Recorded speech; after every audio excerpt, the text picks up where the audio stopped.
সুপ্রিয় শিক্ষার্থী বন্ধুরা, আসসালামু আলাইকুম। প্রথমে আমি শান্ত চ্যানেলের পক্ষ থেকে সবাইকে স্বাগত। আজ সপ্তম শ্রেণীর দ্বিতীয় অধ্যায় অর্থাৎ সমানুপাত ও লাভ ক্ষতি এই অধ্যায় নিয়ে আলোচনা করব।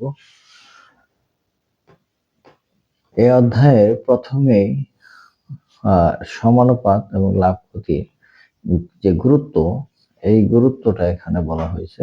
মূলত এই অংশে কি বলেছে যে আমরা প্রতিদিন অনেক সমস্যার সম্মুখীন হই, যেগুলো অনুপাত ও সমানুপাতের ধারণা ব্যবহার করে সহজে সমাধান করা যায়।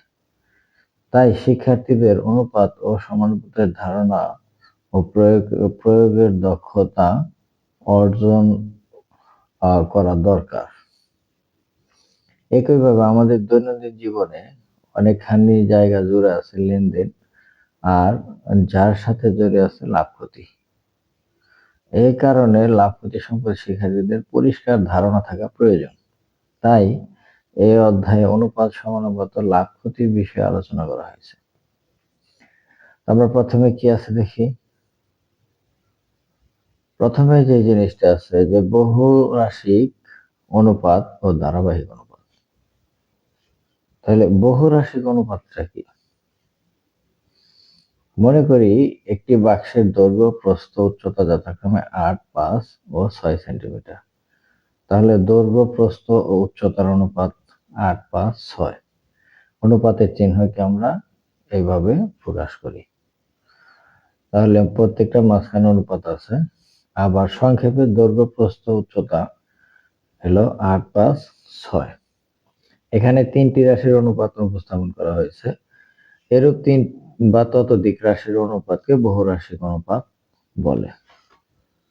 এবার আমরা বহুরাশিক অনুপাত বুঝতে পারলাম যে অনুপাতের অনেকগুলা রাশি থাকে, সেই অনুপাতকেই বহুরাশিক অনুপাত বলা হয়। এখানে তিনটা আছে, এখানে চারটেও থাকতে পারে। এরকম যে অনুপাত আসবে সেগুলোকে বহুরাশিক অনুপাত বলে। এরপর আসি ধারাবাহিক অনুপাত। মনে করি পুত্র ও পিতার বয়সের অনুপাত 15:41। এখানে আবার এই অনুপাতের প্রথম রাশিকে পূর্ব রাশি,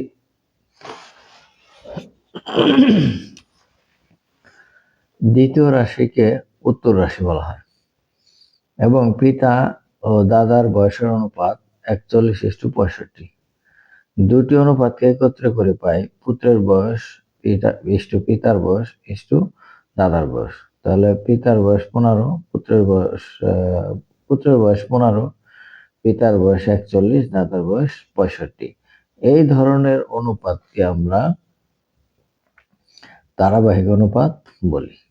এখানে লক্ষণীয় যে প্রথম অনুপাতকে উত্তর রাশি, দ্বিতীয় অনুপাতকে পূর্ব রাশি বলা হয় এবং প্রথম অনুপাতের উত্তর রাশি, দ্বিতীয় অনুপাতের পূর্ব রাশি সমান না হলে এদেরকে সমান বা ধারাবাহিক অনুপাত বলা যাবে না। যেমন উদাহরণ হিসেবে একটু তোমাদের বলতে চাই, সেটা হচ্ছে যে এই 7, 5 আবার 3, 2 এই দুইটা অনুপাত আছে। এই দুইটা অনুপাতকে আমি ধারাবাহিক অনুপাতে প্রকাশ করব। তো এখানে আছে 2। এখন এই 3 দ্বারা এই দুইটার এই গুণ করতে হবে, আবার এই 5 দ্বারা এই দুইটার এই গুণ করতে হবে। তাহলে এই 3 দ্বারা যদি দুইটার গুণ করি, 3 7 21, আর এই 5 দ্বারা 3 5 15। আবার এই 5 দ্বারা গুণ করলে পরের অনুপাতটা কি হচ্ছে 15 হচ্ছে 5 গুণে 10। তাহলে পরে এখন এই যে 15 আর এই যে 15, এই 15 মিলছে। তাহলে সবগুলিকে যদি আমি একত্রে লিখি তাহলে আমাদের অনুপাতটা কি হয় যে 21:15:10। এইটাই হচ্ছে ধারাবাহিক অনুপাত।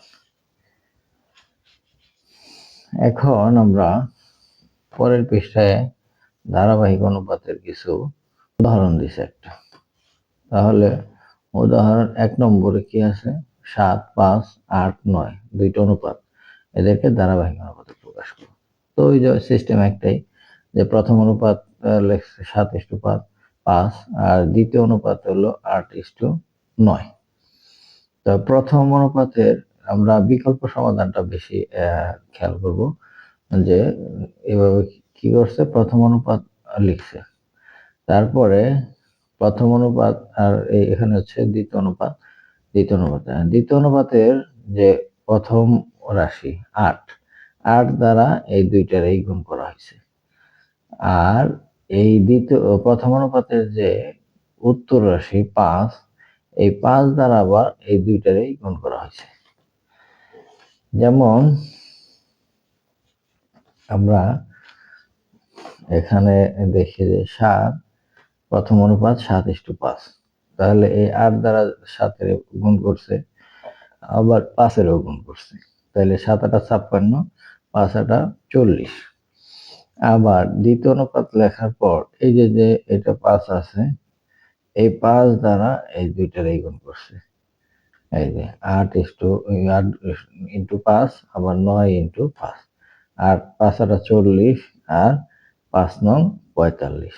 আমাদের এটার দ্বিতীয় যে রাশি আর এটার প্রথম রাশি মিলে গেছে, আমাদের কিন্তু এটা মিলাতেই বলছে।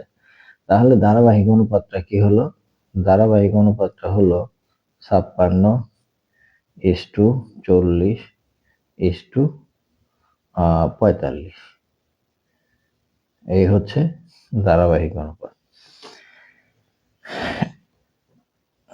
এখন এখানে আরেকটা নিয়ম দিছে ধারাবাহিক অনুপাতে, যে আমরা অনুপাত 7:5 এরকম থাকলে, অর্থাৎ এই মানটা এরকম যে 7:5 এরকম থাকলে আমরা লিখতে পারি 7/5। আমরা অনুপাত মানে হলো ভাগ, নিচে লিখতে পারি, বাই দিয়ে লিখতে পারি। তাহলে উপরে 7, নিচে 5, এভাবে আমরা লিখতে পারি।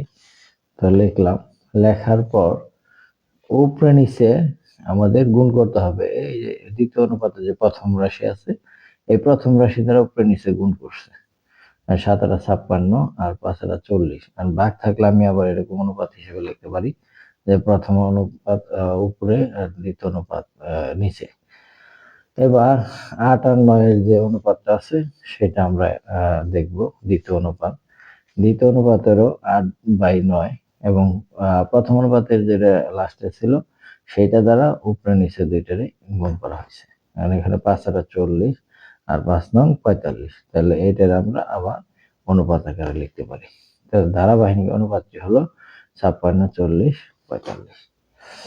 এখন এখানে কিছু উদাহরণ দিয়েছে, কিছু কাজ দিছে। তো কাজগুলো আমরা দেখবো একটু, যে কাজগুলো কিভাবে ধারাবাহিকভাবে প্রকাশ করা যায়।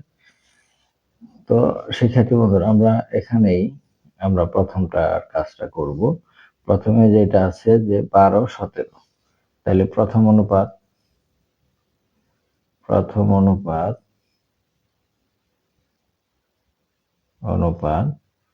কত আছে? 12-17। আমরা দুইটা জায়গায় খালি রাখবো, খালি রেখে দ্বিতীয় অনুপাত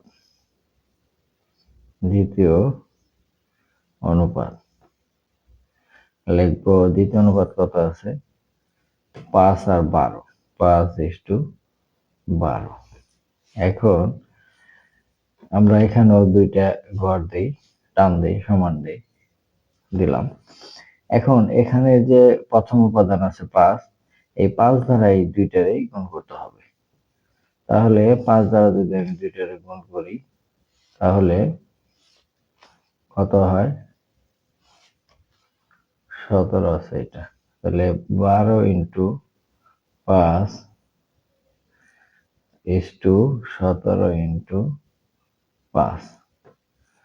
আবার এখানে এই 17 দ্বারা দুইটারই গুণ করতে হবে, 5:17, আবার 12:17। তাহলে পরে 5-12-60, আর 5-17-85। আবার এখানেও 85:15, 12 আর 17 গুণ করলে 204। 204। এখন আমরা এটাকে ধারাবাহিক অনুপাতে যদি লিখি, তাহলে ধারাবাহিক অনুপাত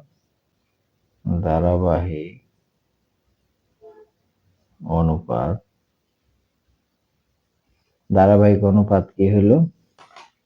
60 85, 60 ইস্টু 85 ইস্টু 204। 204 আমাদের এইটার সাথে এইটা মিলে গেছে, এটাই হচ্ছে ধারাবাহিক অনুপাত। তো শিক্ষার্থী বন্ধুরা, এভাবে আমরা সবগুলাই করতে পারি। এখন আরেকটা করে দিই, সেটা হচ্ছে আমার 4 নম্বর অঙ্কটা করে দিই। 4 নম্বরটা করলে কি আসবে?